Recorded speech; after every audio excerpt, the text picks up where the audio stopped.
You're listening to Leadership Powered by Common Sense with your host, Doug Thorpe. Here's Doug.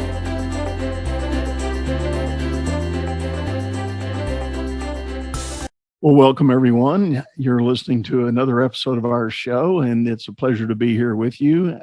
Today, I have a Miss Maggie Perotin. Am I saying that right, Maggie? Yep, Yeah. perfect. Yeah.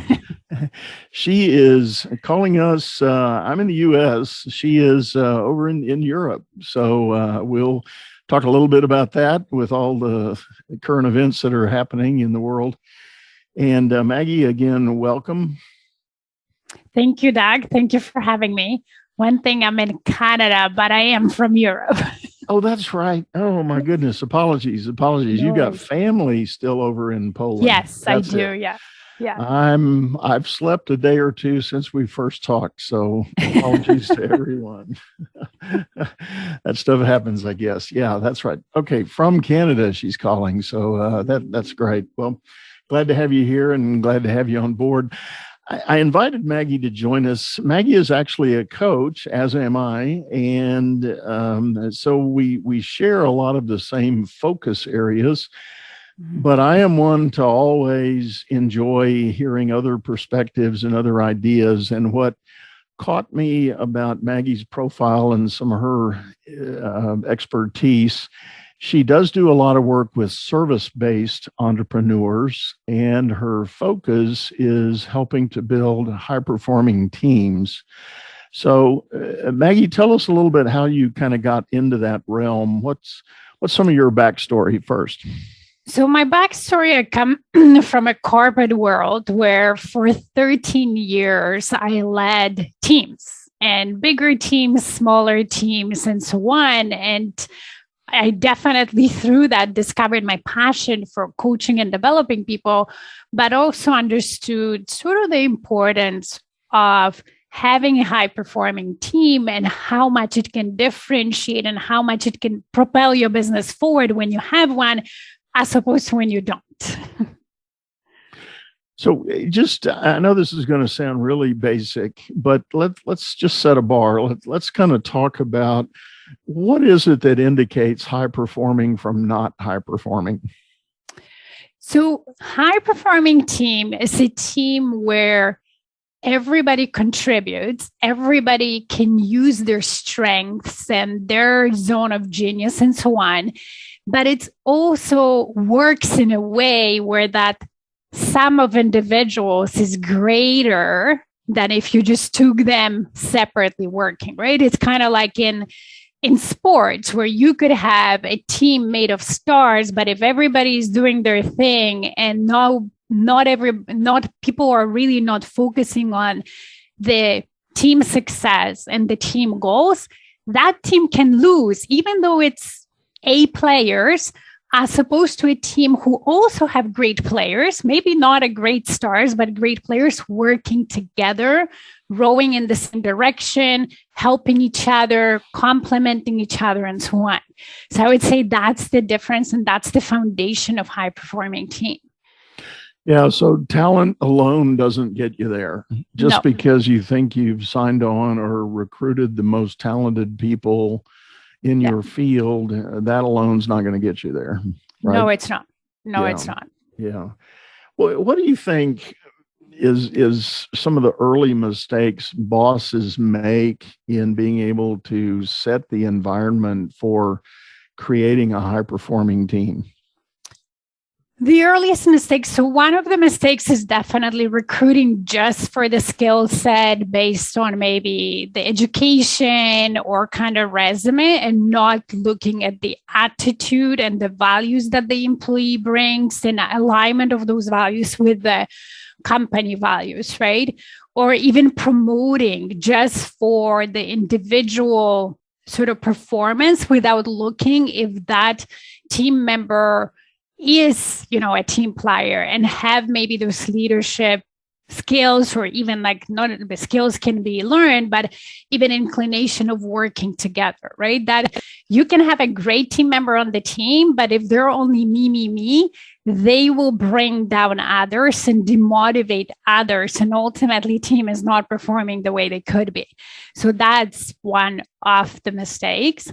Another one is not creating that environment for team members, say, to be safe, to go out there and bring forward issues that they see, ideas that they have, and feel safe to do that without being sort of prosecuted or slapped for, bringing things forward and so on, right? Or their ideas are not taken seriously. They never lead anywhere, and people get demotivated, saying, oh, what's the point of me even proposing anything if I'm never heard? My ideas are never sort of considered, even never talked about, and so on. So that's another thing. And then one more thing is, I guess, creating certain boundaries and certain container for the team to work together. So, educating the team on the vision, right? Reinforcing the values, setting certain goals where everybody knows what their role is, how they can contribute, how they can go above and beyond, where it's a little bit of free for all and everybody does what they want and everybody rows in different directions, thinking, doing their best, right? But it doesn't benefit ultimately the team and the company. So I'd say those three things. Well, those are some great points, and I'm gonna dissect and go back on a couple of those things you said. The first one, the idea of the talent that's coming together or not coming together, and I was chuckling as you were describing that, and no disrespect to you by any means, but it was making me think about a very real situation I'm dealing with right now. I'm working with an organization that has an individual that is potentially, you might be quick to say he's the highest performing member of the whole organization. Mm-hmm.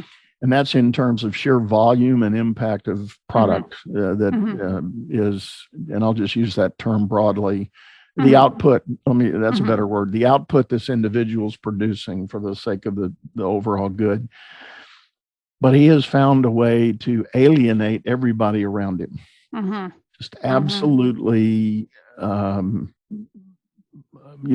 up on them for no real reason, just very innocent comments that can be made that happen all the time in a workplace, especially from the leaders of the organization, saying things like, hey, so-and-so, thanks for that piece of work you turned in. I really needed that. That's really good work. I'm just curious how this one thing came out, this other person, what did they say about this one little thing? And the person will just erupt over that, saying, you're micromanaging me. I don't want to deal with that. I can't stand leadership that does micromanagement like that. It's just awful, awful, awful. And you're going, where did that come from? Oh, whoa, you're going, where did that come from? Yeah. It was a casual, I wonder how that flower grew over there in the corner, I don't need the scientific explanation of it. And I'm sorry if you think that's micromanaging, but so my point is, I think we all, if we've been in leadership greater than a minute or two, you realize you run into people on your teams that are going to be like that. And it's a whole different leadership challenge to try to address whatever that thought of eruption might be. And it's probably indicative of something totally unrelated to the work. Yeah.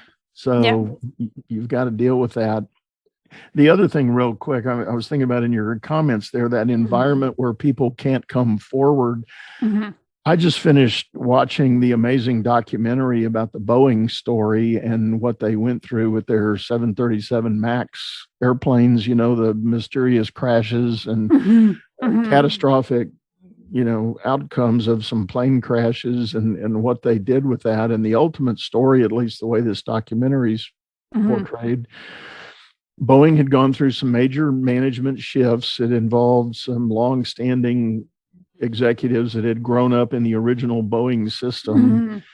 being ousted in favor of another group of leadership. And the new group of leadership was all about the numbers. They just wanted volume, Right. volume, volume, volume, Right. volume. And the tradition of high quality engineering, high magnitude quality control, down to finding little fibers laying beside a wire that if the fiber wasn't supposed to be there, that was a defect and they got rid of it. The new management didn't want to do any of that. Yeah. Yeah. And it created that environment for people not being willing to go because nobody cared. And then unfortunately, in this case, such catastrophic results, right? Yeah. It really is. I'm sitting here, I'll be honest, Maggie, I'm thinking of 1,000 questions because I see this in so many places, all these opportunities. So I like to get back to the basics. So maybe I'll ask it this way. How do you typically start working with a new client, a new business owner, a new executive to explore, what they're up against, or maybe in some cases what they've created? How do you start diving into that? I guess first, I listen to them, listen to the challenges. I get them to describe me, their side of whatever they're against that. And then based on that, I start asking questions, right? Okay, what about this? What about that? But ultimately, first of all, I want to know, I want to get back to basics, as you say, right? And for me, basics is always a business foundation. What is your mission? What is your vision? What is your values? What are you trying to, where are you going? What are you trying to achieve in terms of your clientele and in terms of your team? And is everybody aligned, right? And if that's not the case, now let's dig into, what are the issues? And very often, like for me, especially in the bigger organization, maybe not necessarily, I don't want to generalize, but very often, like sometimes when business is run, people, as you say, get focused on the numbers, get focused on the KPIs and so on. And then the human touch gets lost, right? We forget that organizations are all about people and made of human beings who create outputs, who ultimately serve people. And those human beings work for them. They don't work. Yes, they work for money and paycheck in the company, but ultimately to fulfill their needs, right? And if somehow their needs are not fulfilled in a workplace environment, whether it's through, them even knowing what they're expected, right? And being led in a certain way and being recognized and so on, then cracks will happen, right? And that happens through the management. So maybe the cracks could be in the lower management, it could be in the middle management and so on.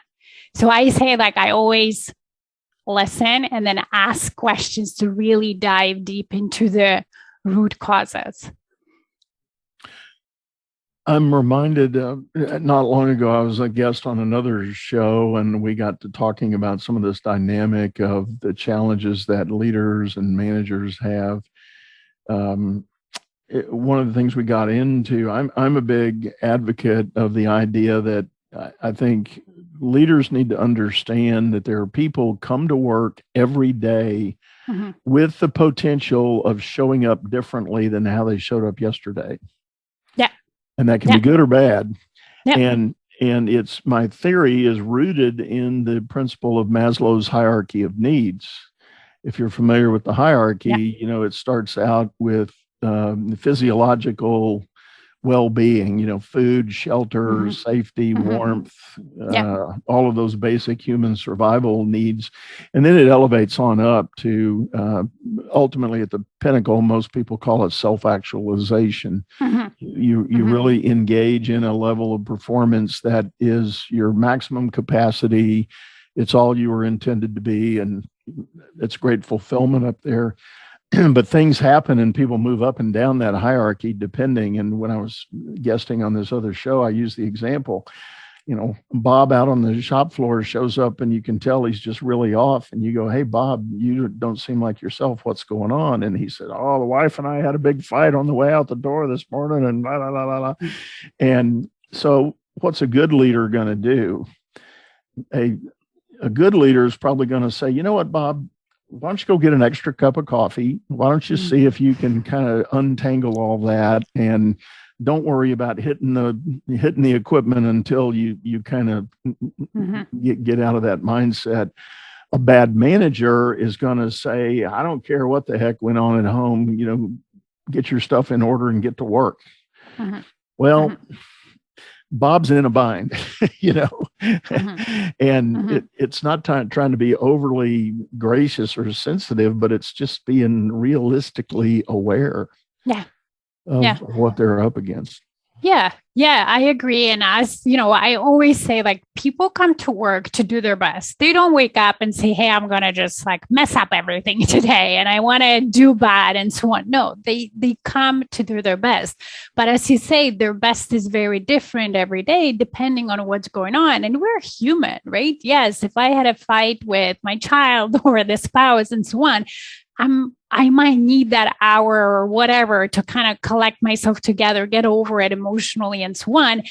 And during that hour, I'm not going to be the same highly performing like me at my best day and so on. And, as you say, like in some jobs, that can be trying to get an employee to work when they're not on their best could be actually dangerous. It could be dangerous for them. It could be dangerous for others, right?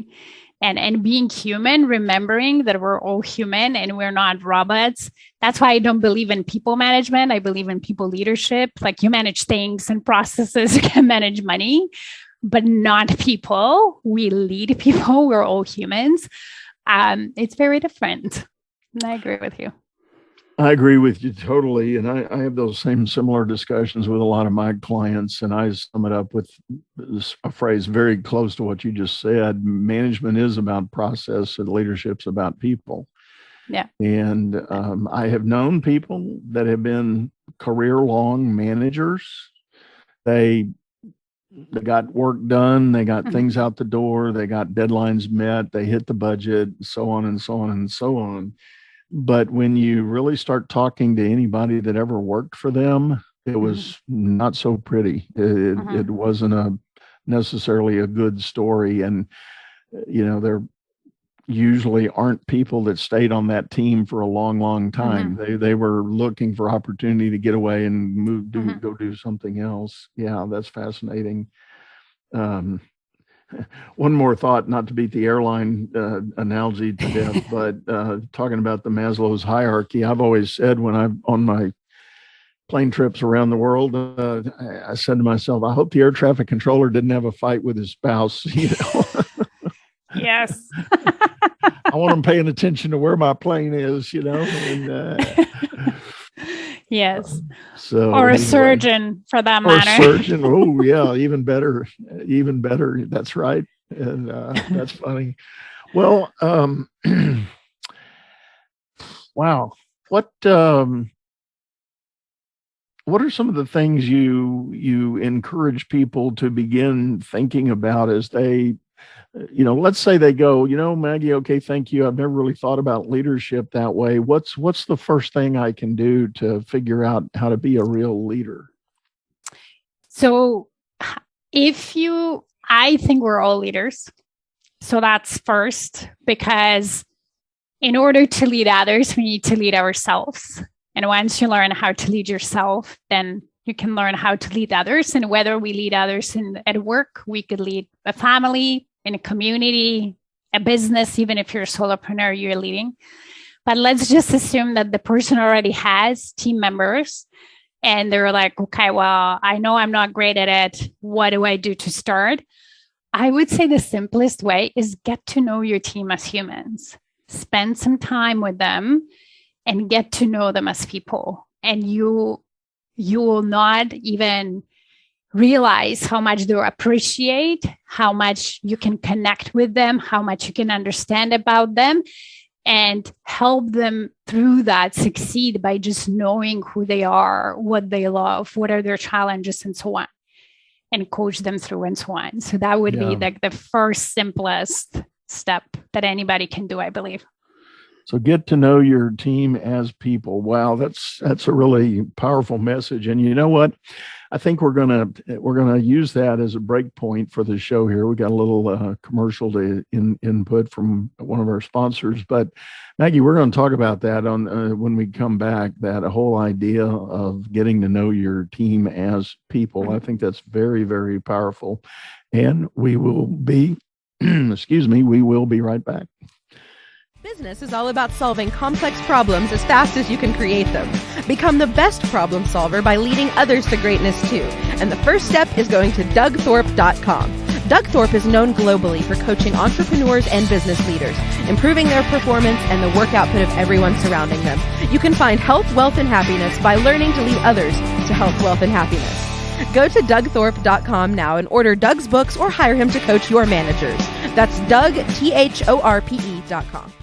All right, everyone, we're back. This is your host, Doug Thorpe, and I am visiting with Maggie Perotin. We have been talking about leaders being able to really get focused on the people side of what they have as responsibility. And one of the things that comes to mind, Maggie, and I've had this happen recently with clients, I'll talk to them very much the same way you described, encourage them to get to know their people better, really connect with them on a more human basis, so that then they can share what they need to share about the work itself. I have a lot of clients that say, okay, Doug, I get that, but in this whole COVID world, this remote working nonsense, how do I do that? I'm not relating with you because we're not together in the same room. How do you typically like to respond to your clients when they bring that up? Well, I want to say that as much as I understand that, creating connection maybe through a screen, it's not the same as in person. At the same time, it's not that much different. Those are not polar opposites. Yes, there might be a little bit more challenge, a bit more effort you need to put into it. But, in order to meet your clients and get your thinking clients and, meet or know your team members in person, you need to meet with them one-on-one. So whether you do it in person or whether you do it online through Zoom, you need to make an effort to set a schedule and put that in your calendar and not treat it as an afterthought, but as something almost equally to your CEO meeting. If the CEO sent a meeting to you, you would be there no matter what. Same for your team members. If you set a meeting with them one-on-one, you need to be there no matter what. The random meeting shouldn't be trumping it, right? Like it should be really time. And then once you're in that meeting, as a leader, check in what's in your mind, right? How are you showing up to that meeting? Clean your mind. Make sure you're present. You're really curious. You're listening to your team member. It's not, for me, one-on-one meetings, it shouldn't be an agenda when I just dump on my team member on my thoughts or what I should be doing or what. No, it's more to truly get to know you, listen, create that space for them to talk, right? And so then one-on-one, and then of course, there's also work that we do as leaders to create sort of team spirit, right? When those meetings through Teams, but there's so many different things you can do online. And, not all the meetings and every meeting needs to be serious from beginning to an end. Like throw in some relaxation stuff, maybe some quiz or something, right? Where certain meetings have that. And, like before, of course, I went full-time in my business. In my corporate world, we did work, COVID started and we had to move our team fully online. And for example, we've never before onboarded people or trained people online. Yes, our team members had ability to work from home, but it was more like a 1 day, 2 day thing a week. So whenever we had new team members, they had to come in to the office and train them.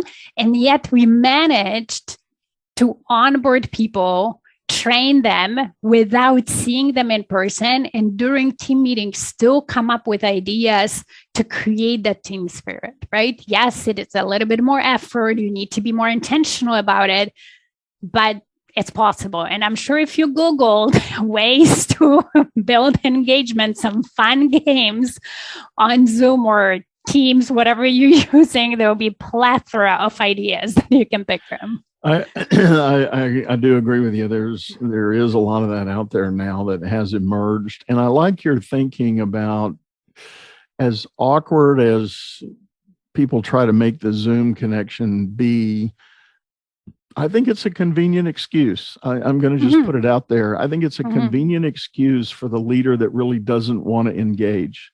Yeah. And I would go so far as the ones that have been most vocal about blaming teams or Zoom for the bad team performance.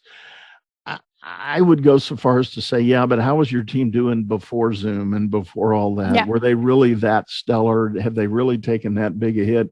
Because the macro data that is coming out of industries everywhere says productivity did what during COVID? It went up. Went up.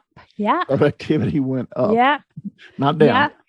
Yeah, because people don't have like side conversations. There's actually nothing to distract them. Yes, in the beginning, we had kids at home, so that was a whole different story. But the moment kids started going back, you don't have all those interruptions that you do in the office, right? So I agree. And I love what you said in the first half of the show. You made a statement. You firmly believe that employees don't get up in the morning wanting to go to work and do bad work or do the wrong thing. And I'm a big believer in that as well. And I think the people that the one real output or downside of the COVID remote working that I've seen is that people have a little bit lost their sense of boundary. So what used to be an 8 to 5 or 9 to 5 kind of work scenario, that was hard bracketed by the need to go commute home or commute to work, either way, whichever way you were going. And that was a very physical, mindful interruption in your stream. So you kind of shifted gears from work to home and home to work. But people lost that boundary during COVID. It was too easy to stumble out of bed, get your cup of coffee, feed the kids breakfast, go sit down and turn on the computer. And next thing you know, you've done an hour and a half of work and kids aren't gone to school yet or gotten into their activities. So we've kind of lost that sense of boundaries. So that's a tough challenge for leaders to be cognizant of as well. Yeah. And one thing I want to say, because I observe that too, and I want to throw it out there, is that is really your team performing less, or is it your perceived thing because you don't fully trust them because you can't see them? And that can be also a perceived lack of control, right? Because I don't see them in the office, even though I don't really micromanage, stand behind somebody's back, but I feel like I'm in control and I'm seeing people work, whether they're doing meaningful work or not. Now I don't have that, right? I'm in front of my screen. My team is somewhere out there. So is it me, right? That I want to encourage people to like kind of dig deep a little bit, right? And then, it takes a little bit more effort and intention to create those opportunities for team to build the connection and be in the meetings and so on. But it's not that difficult. It can be done. Okay, now we're starting to step on some toes here. No, I agree with you, and I'm with you in that foxhole. That is a big challenge. And interestingly, the bosses that I've heard that are most vocal about objecting to the whole Zoom scenario are the ones that harbor a little bit of that insecurity about being able to control their team. And you're right. They might not technically fit the definition of micromanager even pre-COVID, but that little sense of loss of control is really unsettling to them. So they overcorrect for how they want to build back that sense. And I agree with you totally. I think managers, bosses, executives, you've got to really do some soul searching on this subject. You have to really check yourself, look in the mirror and ask yourself the tough question. How do I really view my team's performance? And how much I trust them. Yeah, how much you trust them. And boy, trust is another whole huge area that I'm sad I'm not thinking we're going to have a chance to really get into. Maybe we'll do that in another show, but it is a big area, and trust is such a vital word about that. You said something while we were on break that I think goes back again to this deal. How can managers do more with the remote work environment? What are some ideas and things they might be able to do to sort of reset their either their own sense or the team's sense of belonging and coming together? Yeah, so definitely, it might need more intentional and more planned opportunities, right? For team meetings or some sort of working sessions or whatever, right? It's much easier when you're in the office to grab a person, hey, like, let's work on this, let's work on that. Here, it's more of might be a bit more planning or more opportunities, but that's necessary, right? And also creating opportunities for you to be able to reward the team and have fun and somehow give them feedback of how they're doing and so on. So for me, it's always should be intentional, whether it's in the office or online. But as we're online and we're sitting in our office and if we might feel a bit isolated, like we're not connected to people, that takes a little bit more intention, right? Yeah. Yeah, I would agree with you. I tell you what, for the time we've got left, I want to shift gears a little bit. I said in the intro that you've done a lot of work with service-based businesses. Talk to us a little bit about that. What have you found in the dynamic with service-based enterprise? How does that really different from all other kind of business, and what are the big issues that they're facing right now?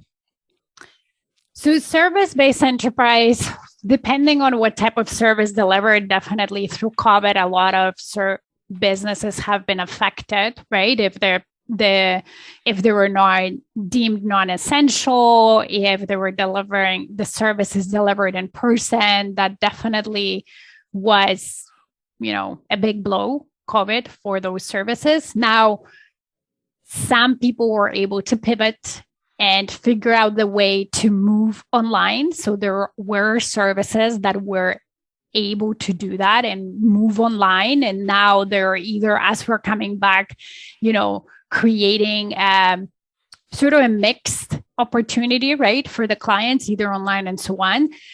Some moved completely online, and there were services that were just shut down, right? And they couldn't. Like, think about massage therapists, right, or chiropractors. Like, at least in Canada, that very first few months of COVID, those type of services were not considered essential in the beginning and completely shut down, right? So, when I was talking, not necessarily to my clients, but other people, those, people use that time. There was some government help given, at least in Canada, but use that time to rethink and maybe do things in the back of their business that they weren't able to do, or maybe implement some things that they never had time because, business was growing and so on. Then, yeah, I would say, like, depending on type of service, the blow of COVID was really heavy, or it could be mitigated through just moving online. I have a client who was very much, I would call it a service-based business. It was kind of a crossover between a sort of a wine and cheese bar with artistic fun. It was one of these come in and get a set of paints and a palette, and you sit there and you paint while you're enjoying your wine and cheese with friends. And non-essential. Yeah, definitely non-essential. And so she sadly had to shut that down and move on to other things. And God love her entrepreneurial spirit.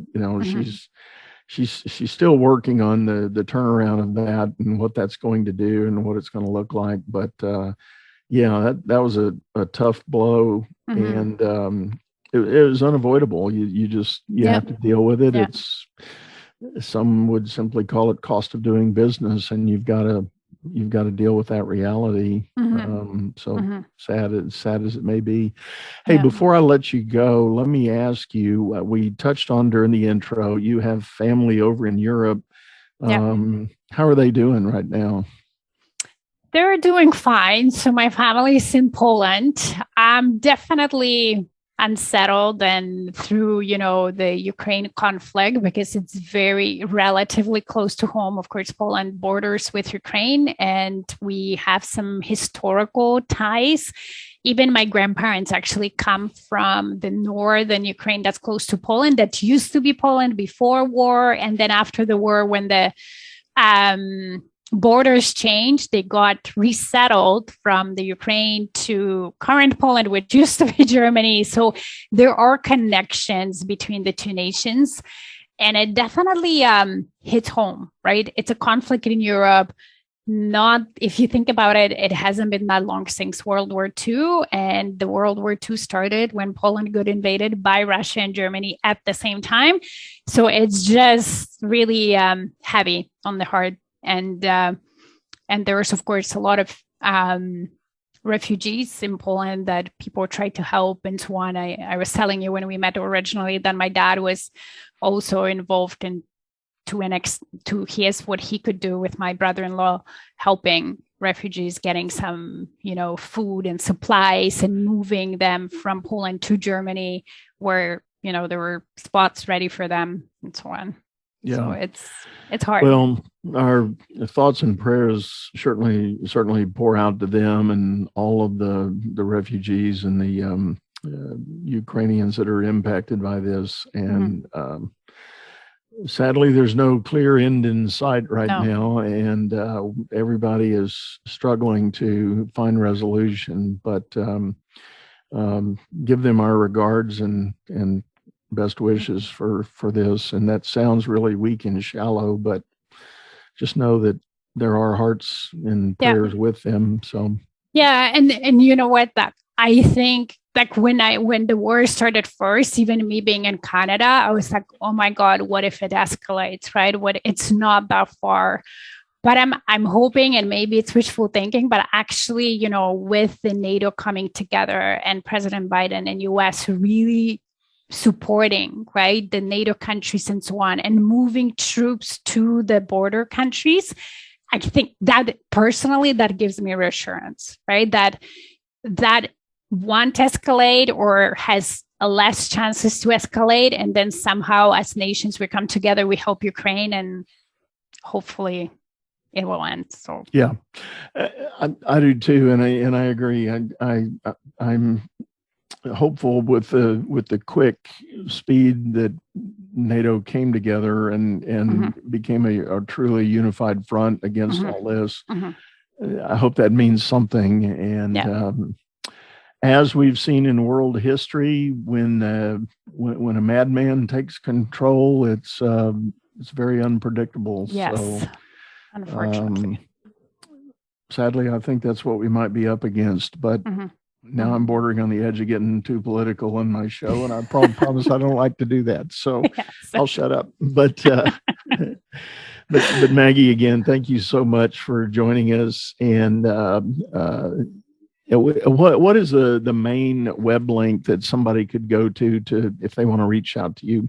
The main is my website, stairwaytoleadership.com. It's one word, stairwaytoleadership.com. All right. We're going to put that in the show notes for everybody that's listening by podcast. We will have that link ready for you, and know that Maggie's available if you want some other thoughts and insights on this whole idea of building a high-performing team and you as a leader becoming a more effective leader that can build that with your team and move things forward. So any last thoughts, Maggie, closing ideas you want to leave? Just to let you know that leadership skills can be learned. You don't have to be born with it, and you can improve, and you can really, through that, be better, feel better as a person, and then create better results for your company through a high-performing team. So you can learn it. It's not rocket science, and I encourage you to do so.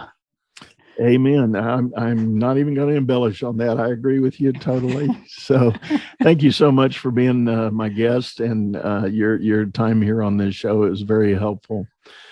Thank you, Doug, for having me. You bet. So, folks, that's a wrap for this episode. Stay in tune. We will be releasing shows weekly, if not more frequently soon.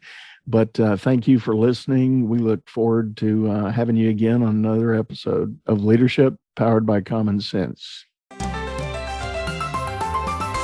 You've been listening to Leadership Powered by Common Sense, hosted by Doug Thorpe. If you would like to know more about the coaching and advisory services he provides, visit dougthorpe.com.